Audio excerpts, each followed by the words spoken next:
And I talk about what happened when he killed those people. Oh, they fell dead. And I said, no, they did this, they did that, they gurgled. And he says, how did you know this? You weren't there. And I said, because that's what I used to do.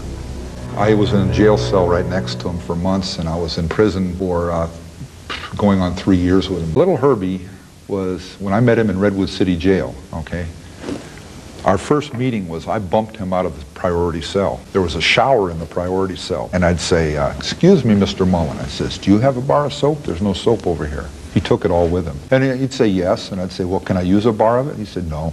And I'd say, oh, I got one of these little shits here. And I'm saying, okay, well, we can deal with this. So I found out something he liked. He loved Planters peanuts. So I bought 20, 30 bags of them. I said, Herbie, would you like some peanuts? And he'd say, yeah. So he comes over to the bars. We can't even see each other, and I reach out with these peanuts, and I see this little hand come out. I thought of it almost as a little monkey paw. Starts to reach for the peanuts, and then he hesitated. And I thought, oh, geez, he's defensive. He's thinking I'm going to grab his hand and rip his arm off. And I just reached around, and I laid him on the bars. And he took them, and he enjoyed them and all of that. He'd sit there for hours, writing and writing at this little desk. He'd get up and make this real loud speech about how bad television is for you and why you shouldn't watch it. And they're having fits. They're trying to throw things at him. He'd also sit over there and sing these horrible songs. He couldn't sing a lick. So he'd pull these little stunts, these horrible songs and the speeches and things. So I started this, what they call real basic behavior modification therapy. You reward them when they're good, you punish them when they're bad. When he was bad, I'd get a cup full of water. I'd reach around and I'd throw it on him. When he was good, I'd give him peanuts, and I'd try to gas him when he was bad. It's called gassing.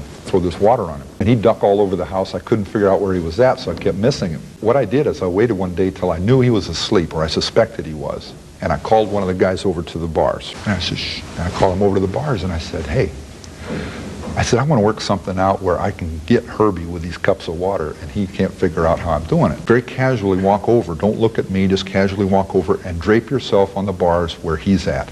So I'll know. It's a grid. It's targeting grid. And I would reach through the bars and I blast him. I got him every time. And he couldn't figure out how all of a sudden I got so accurate. And everybody's laughing back there, and good shot, Ed, and all that stuff. And he actually got away from the bad behavior when he said, hey, I want to sing. He'd sing for 30, 40 seconds and then get bored and say, gee, I don't want to do this anymore. They got a handle on his behavior. The deputies are on camera watching me, and they're fascinated. They're watching this thing going back and forth with me and Herbie. They're not involving themselves. And after a while, one of them come in and said, Herbie is completely cooperative now. He's not messing around. As we're talking, these little frictions out between he and I'm showing him some insights into why people don't like him. He had realized by that point that it was just he's reacting to how people are reacting to him, and it's just a self-perpetuating thing. And it was the only way he could get out his negative feelings. I said, well, why don't you focus on the positive instead, and the negative will go away? I don't think anybody ever did that with him before, because he responded real well to it. And later when we were up here in the hole, I was the only guy he could talk to.